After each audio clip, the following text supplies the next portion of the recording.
Hello students, I am doctor Tushar and you are watching Tushar sir academy. अब तक हमने electron transport chain का जो कॉम्प्लेक्स 1 है उसका डिटेल एंड थॉरो स्टडी कर लिया है। आज हम जिस टॉपिक को पढ़ने वाले हैं वो है आपका कॉम्प्लेक्स 2। क्या है? इलेक्ट्रॉन ट्रांसपोर्ट चेन के कॉम्प्लेक्स 2 के बारे में उसके थॉरो एंड डिटेल स्टडी हम करने वाले हैं। ठीक है। कॉम्प्लेक्स 2 को हम दो बेसिकली नाम से जानते हैं। पहला हो गया आपका सक्सिनेट डिहाइड्रोजनेज एंड जो दूसरा नाम है उसको हम बोलते हैं सक्सिनेट यूबिक्विनोन ऑक्सीडो रिडक्टेज। क्या नाम है? Succinate यूबिक्विनोन oxido reductase. तो ये बेसिकली दो नाम है जिससे हम कॉम्प्लेक्स 2 को जानते हैं। ठीक है। अगर आपको ध्यान हो तो आपने इस कॉम्प्लेक्स को पहले भी स्टडी किया है, पहले भी कहीं देखा है। ठीक है। जी हाँ, कॉम्प्लेक्स 2 को हमने या सक्सिनेट डिहाइड्रोजनेज को हमने क्रैब साइकिल में एक बार स्टडी किया है, क्रैब साइकिल के रेस्पेक्ट में। ठीक है। वहाँ पे हमने केवल क्या देखा था कि जो आपका सक्सिनेट डिहाइड्रोजनेज है वो सक्सिनेट को फ्यूमरेट में कन्वर्ट करता है एंड जो हाई एनर्जी इलेक्ट्रॉन्स होते हैं उसको क्या करता है, FAD को ट्रांसफ़र करके FAD को FADH2 में कन्वर्ट कर देता है। बस इतना ही हमने क्रैब साइकिल में देखा था। आज यहाँ पर हम देखेंगे कि उसके अलावा और क्या फंक्शन परफॉर्म करता है वो। और ये ध्यान दीजिएगा कि सक्सिनेट डिहाइड्रोजनेज क्रैब साइकिल का इकलौता एक ऐसा एंजाइम है जो कि डुअल फंक्शन परफॉर्म करता है। डुअल फंक्शन परफॉर्म करने का मतलब क्या है कि वो आपके क्रैब साइकिल में भी पार्टिसिपेट करता है, उसके अलावा उसका फंक्शन इलेक्ट्रॉन ट्रांसपोर्ट चेन में भी है। ठीक है। उसके अलावा ये क्रैब साइकिल का इकलौता एक ऐसा एंजाइम है जो कि मेम्ब्रेन बाउंडेड है। मेम्ब्रेन बाउंडेड होने का मतलब क्या हुआ कि ये क्या होता है, आपके जो आपका माइटोकॉन्ड्रिया होता है, माइटोकॉन्ड्रियल मेम्ब्रेन का जो इनर मेम्ब्रेन होता है उससे क्या होता है, एम्बेडेड या फिर बाइंडेड फॉर्म में एग्जिस्ट करता है। ठीक है। तो ये दो बात ध्यान रखिएगा कि सक्सिनेट डिहाइड्रोजनेज क्रैब साइकिल का एक ऐसा एंजाइम है जो डुअल फंक्शन परफॉर्म करता है, उसके अलावा इकलौता एंजाइम है जो कि क्या होता है, मेम्ब्रेन बाउंडेड होता है। ये माइटोकॉन्ड्रिया का जो इनर मेम्ब्रेन होता है उसमें क्या होता है, बाइंडेड फॉर्म में एग्जिस्ट करता है। इतनी बात समझ में आ गई।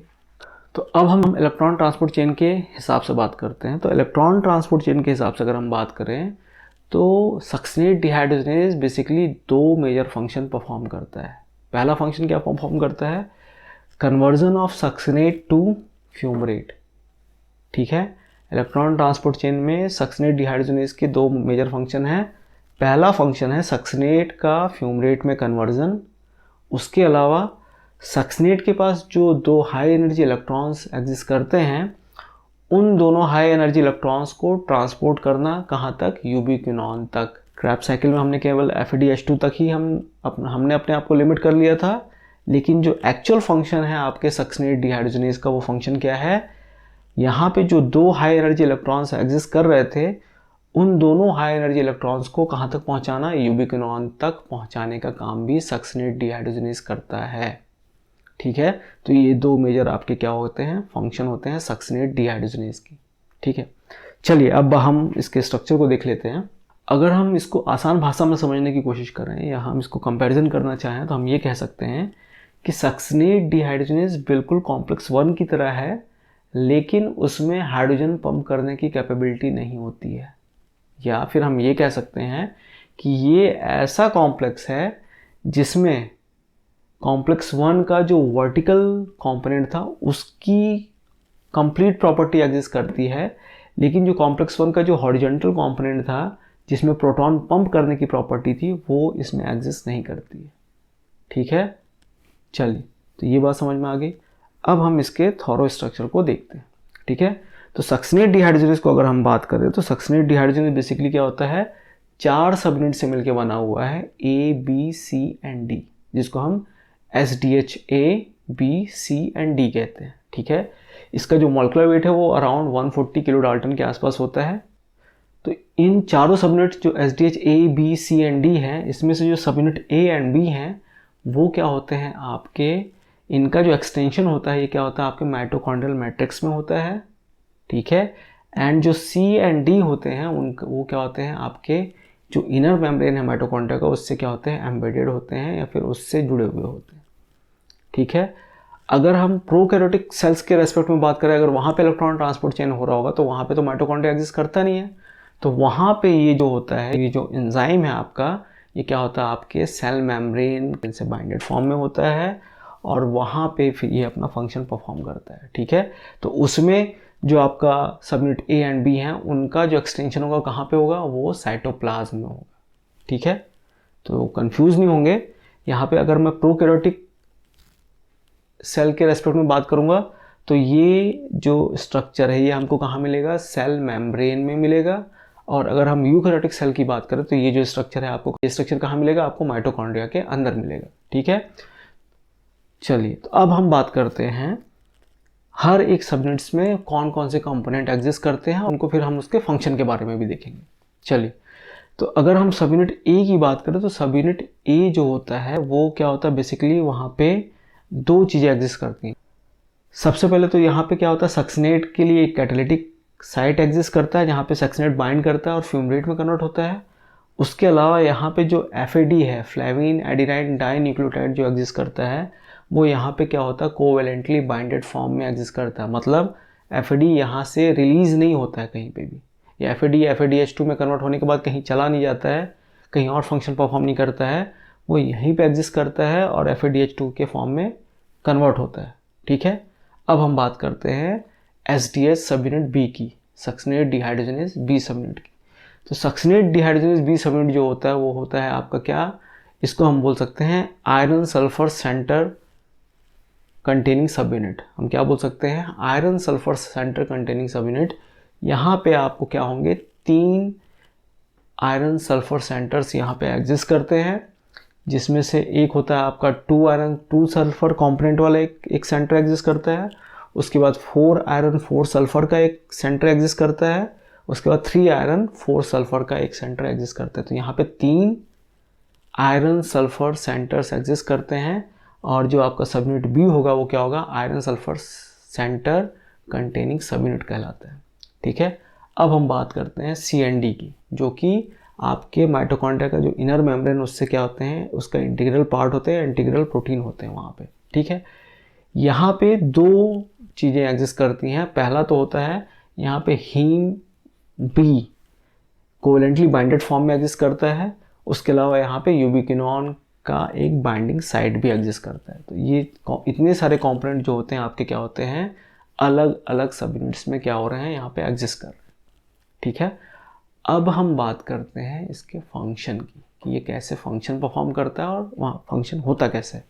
चलिए, तो अगर हम यहाँ पे बात करें तो पहला तो काम क्या हुआ, पहला फंक्शन क्या है इसका, सक्सिनेट को फ्यूमरेट में कन्वर्ट करना, सक्सिनेट को फ्यूमरेट में कन्वर्ट करना और जो 2 हाई एनर्जी इलेक्ट्रॉन्स हैं उनको क्या करना, FAD को ट्रांसफ़र कर देना।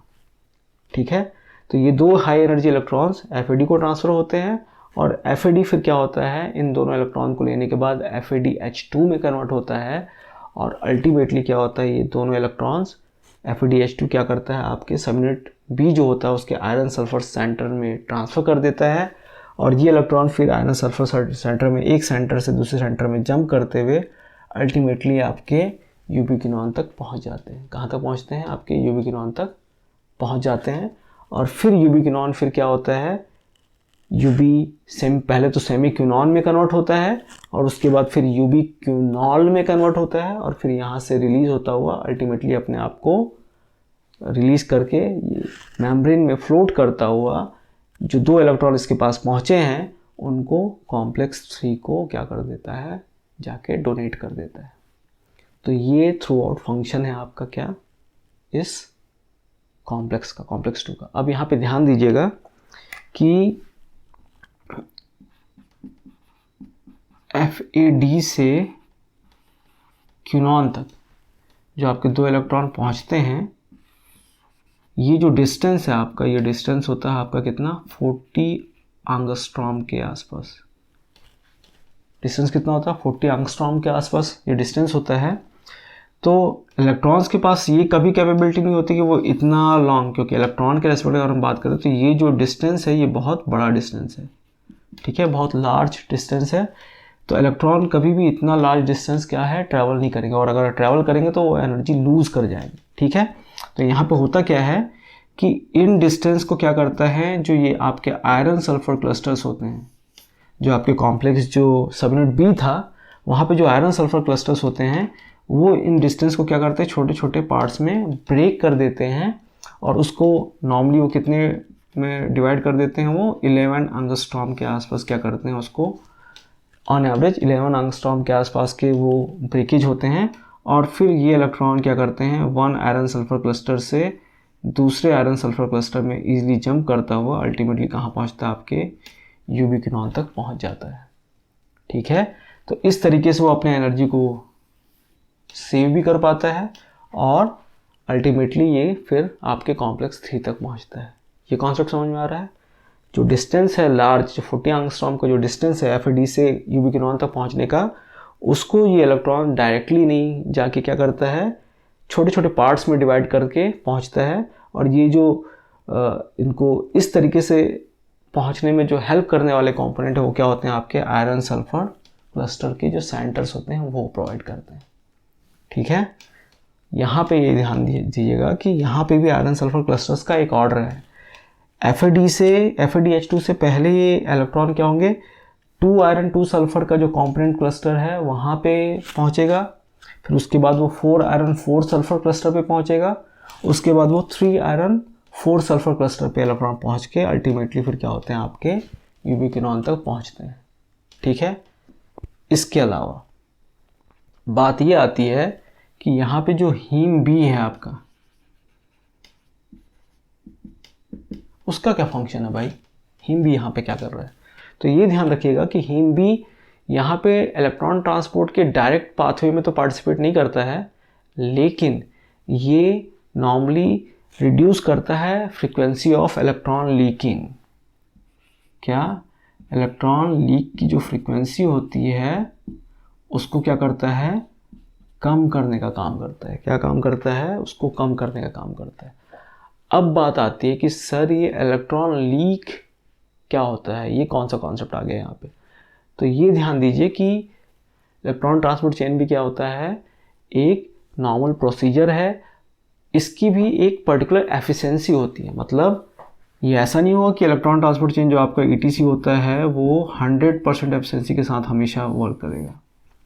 ठीक है, इसकी एफिशिएंसी 100% एफिशिएंसी का मतलब क्या हुआ कि अगर 100 इलेक्ट्रॉन्स आपने ट्रांसपोर्ट किए हैं तो 100 के 100 जो इलेक्ट्रॉन होंगे वो क्या होंगे, ऑक्सीजन को वाटर में कन्वर्ट करने का काम करेंगे। ये एक नॉर्मल प्रोसीजर है या नॉर्मल पाथ है किसमें, इलेक्ट्रॉन ट्रांसपोर्ट चेन में, कि इलेक्ट्रॉन कॉम्प्लेक्स 1 कॉम्प्लेक्स 2 से यूबिक्विनॉन को जाएंगे, फिर यूबिक्विनॉन से कॉम्प्लेक्स 3 पे जाएंगे, फिर कॉम्प्लेक्स 3 से कॉम्प्लेक्स 4 पे जाएंगे, फिर कॉम्प्लेक्स 4 से ये इलेक्ट्रॉन्स ऑक्सीजन तक जाएंगे, तभी ऑक्सीजन जो है वाटर में कन्वर्ट होगा।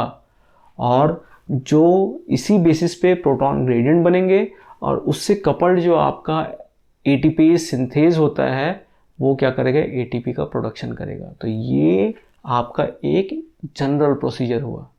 ठीक है, कॉम्प्लेक्स 1 से ATP का प्रोडक्शन, कॉम्प्लेक्स 1 से वाटर मॉलिक्यूल का प्रोडक्शन। ठीक है, ऑक्सीजन का वाटर में कन्वर्जन हम ये भी बोल सकते हैं। लेकिन इलेक्ट्रॉन ट्रांसपोर्ट चेन 100% एफिशिएंट नहीं होता हर बार। ठीक है, इसका मतलब क्या हुआ कि अगर मान लो, एज्यूम करने की बात कर रहा हूँ, ऐसा नहीं कि 85% होता है, एज्यूम कर लो कि 85% एफिशिएंसी है, तो इसका मतलब क्या हुआ, 15% जो आपका इलेक्ट्रॉन है वो क्या होगा, वो ऑक्सीजन तक नहीं पहुंचेगा। ठीक है, या फिर हम ये बोल सकते हैं कि इलेक्ट्रॉन ऑक्सीजन तक ना पहुंच के, उस प्रोसीजर को ना फॉलो करके, वो डायरेक्टली ही क्या करते हैं, सीधे ऑक्सीजन के साथ रिएक्शन करते हैं और ऑक्सीजन को क्या करते हैं, किस में कन्वर्ट कर देते हैं, फ्री रेडिकल्स में, या फिर हम इनको बोल सकते हैं रॉस में। ठीक है, रिएक्टिव ऑक्सीजन स्पीसीज में कन्वर्ट कर देते हैं। और इससे होता क्या है, फ्री रेडिकल्स का फॉर्मेशन होता है। फ्री रेडिकल्स का बेसिकली काम क्या होता है, ये टिश्यू को डैमेज करने का या सेल्स को डैमेज करने का काम करते हैं। ठीक है, तो यहाँ पे क्या ये बात समझ में आ रही है कि अगर इलेक्ट्रॉन ट्रांसपोर्ट चेन 100% एफिशिएंसी के साथ, जो कि नॉर्मली कभी भी काम नहीं करता है, तो इसका मतलब क्या है कि हर बार थोड़े बहुत अमाउंट में इलेक्ट्रॉन क्या होते हैं, इस जो पाथवे है इससे लीक होते हैं। और लीक होने के बाद क्या होता है, वो इस वे से नहीं, दूसरे वे से, मतलब लीक होने के बाद क्या इलेक्ट्रॉन जैसे ही लीक हो तो क्या होता है, ऑक्सीजन के साथ रिएक्शन करके ऑक्सीजन को फ्री रेडिकल्स में कन्वर्ट कर देते हैं, ना कि वाटर में। और फ्री रेडिकल्स में कन्वर्ट करने का मतलब क्या है, ऑक्सीजन को आपने रिएक्टिव ऑक्सीजन स्पीसीज में कन्वर्ट कर दिया, जो कि नॉर्मली सुपर ऑक्साइड या फिर परऑक्साइड्स होते हैं। और ये जो मॉलिक्यूल्स का डेवलपमेंट होता है, ये मॉलिक्यूल्स क्या करते हैं, आपके टिश्यू डैमेज करने का काम करते हैं। अब बात ये आती है कि सर जी आपको ये कैसे पता चला कि हीम भी इन लीक्स को प्रिवेंट करने का काम करता है। ठीक है, अभी हमने बात किया ना कि हीम बी का काम क्या है। हीम बी का काम ये है कि जो इलेक्ट्रॉन लीक की जो फ्रीक्वेंसी होती है, जो 85% जो में जो 15% निकल रहे थे, उसमें से भी क्या कर रहा है वो, कुछ को क्या कर रहा है अपने पास बाइंड करके रख ले रहा है कि जब जरूरत पड़ेगी तो फिर से वापस वो क्या करेगा, आपके इस प्रोसीजर में क्या कर देगा, वापस से डोनेट कर देगा। तो ये कैसे कर रहा है, आपको कैसे पता चला? तो वो पता करने का रीज़न ऐसे है कि देखा गया है कि बेसिकली जितने भी म्यूटेशंस हीम बी जहाँ पे बाइंडेड फॉर्म में होता है, उस सराउंडिंग के अमीनो एसिड्स या फिर क्विनॉन का जो बाइंडिंग साइट है, उसके सराउंडिंग के में अगर कहीं पे भी ऐसा म्यूटेशन हो जाए जो वहाँ के अमीनो एसिड्स के कन्फर्मेशन को चेंज कर दे, जिससे कि हीम बी वहाँ पे बाइंड ना कर पाए या फिर यूबिक्विनॉन बाइंड ना कर पाए, तो ऐसे कन्फर्मेशंस में ये देखा गया है या ऐसे सेल्स में ये देखा गया है कि वहाँ पे रॉस मॉलिक्यूल्स का फॉर्मेशन बहुत ज़्यादा अमाउंट में होता है और अल्टीमेटली वो टिश्यू डैमेज करने का काम करते हैं। ठीक है, तो जिससे ये कन्फर्म हुआ कि हीम बी भी क्या करता है, ये लीकी ऑक्सीजन्स को उनकी फ्रीक्वेंसी को कम करने का काम करता है। ठीक है, उसके अलावा इसका एक क्लिनिकल एस्पेक्ट भी है। क्लिनिकल एस्पेक्ट ये है कि जिसमें भी म्यूटेशन पाया जाता है, कौन सा, ये हीम बी के साइड पे या फिर आपके यूबिक्विनॉन के साइड पे अगर इस टाइप की म्यूटेशंस पाए जाते हैं क्यू बाइंडिंग साइड्स पे, तो ये एक हेरिडिटरी डिजीज़ कॉज करता है जिसको हम बोलते हैं पैरागैंग्लियोमा।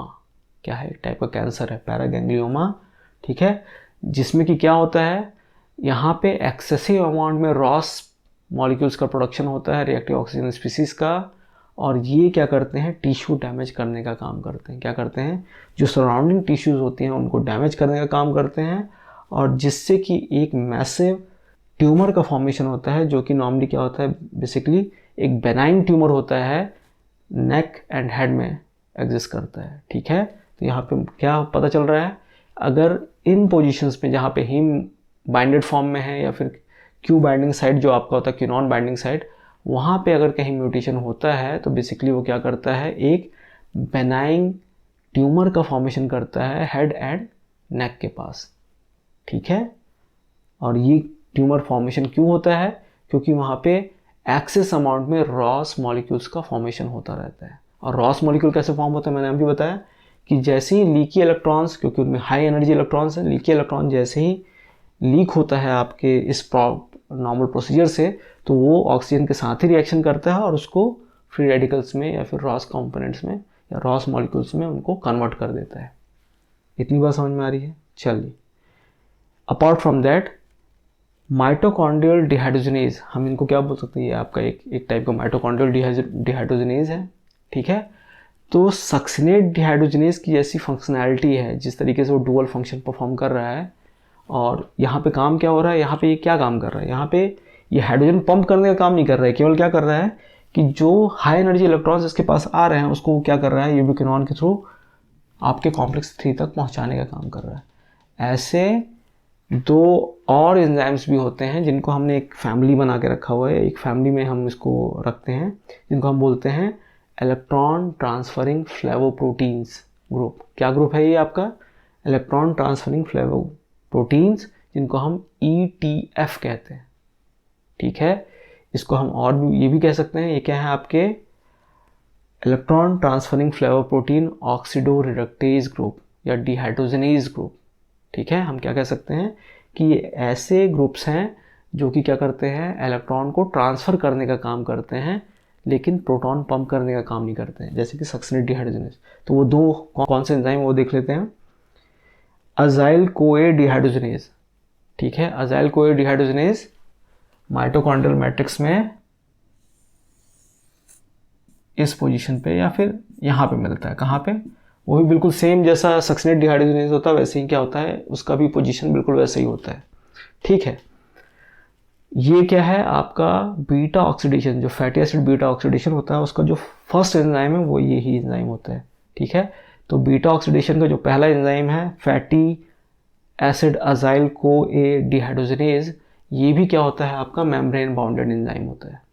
ठीक है, तो बीटा ऑक्सीडेशन भी क्या है, मेम्ब्रेन बाउंडेड कंडीशन में एग्जिस्ट करता है या वो फंक्शन परफॉर्म होता है। दूसरा है आपका ग्लिसरॉल 3 फॉस्फेट डिहाइड्रोजनेज। क्या है आपका ग्लिसरॉल 3 फॉस्फेट डिहाइड्रोजनेज, ये एंजाइम मैट्रिक्स में ना एग्जिस्ट करके जो आपका इंटर मेम्ब्रेन स्पेस है, माइटोकॉन्ड्रिया का जो इंटर मेम्ब्रेन स्पेस है वहां पे एग्जिस्ट करता है। कहां पे, यहां पे। ठीक है, तो ये हो गया आपका क्या, अजाइल कोए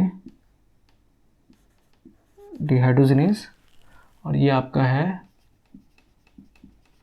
ग्लिसरॉल 3 फॉस्फेट डिहाइड्रोजनेज।